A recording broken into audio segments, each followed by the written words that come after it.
Ang mabuting balita ng Panginoon ayon kay San Mateo.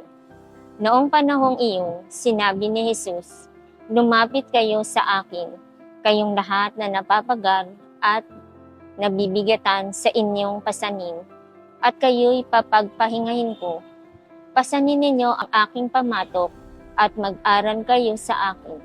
Ako'y maamo at mababang loob at makasusumpong kayo ng kapahingahan para sa inyong kaluluwa, sapagkat maginhawang dalhin ng aking pamatok at magaan ang pasaning ibibigay ko sa inyo."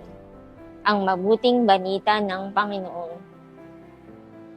Sa tuwing ako'y pinanghihinaan ng loob, ako'y namalapit sa Diyos at palagi kong tinatanong, bakit po kaya may mga taong walang naniniwala sa aking kakayahan? Kahit saang samahan ako mapabilang, mapasimbahan o sa ibang samahan na hindi pang simbahan, hindi ako nawawala ng mga basher.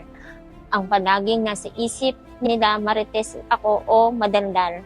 Kahit po ako ganyan, ginagamit ko naman po ito sa tama. Halimbawa, merong announcement na gawaing pangsimbahan o kaya sa ibang samahan, ito ay binabalita ko na agad sa mga kakilala ko, lalo na sa mga hindi nakakapunta ng simbahan, upang sila ay makadalo, o kaya naman pag may activity sa ibang samahan na ako ay kasapi, pag may gawain, ito din ay aking ibinabalita upang sila ay makiisa.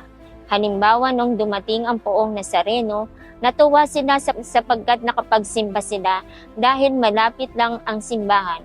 Hindi na nila kailangan pumunta ng Quiapo, kaya naman madalas kahit hindi ko kilala, nagtatanong sa akin kung ano ang ganap sa simbahan. Sinasabi ko agad upang sila ay makiisa. Manalangin po tayo. Panginoon, tulungan po ninyo ako na malagpasan ko ang mga pagsubok na dumarating sa aking buhay, lalo na sa aking paglilingkod. Alisin po ninyo sa kanilang mga isipan na hindi ako ganoong tao. Kahit ganito lamang po ako, basta may nagtanong at nanghingi ng tulong, ito po ay agad kong ginagawa sa abot ng aking makakaya. Amen.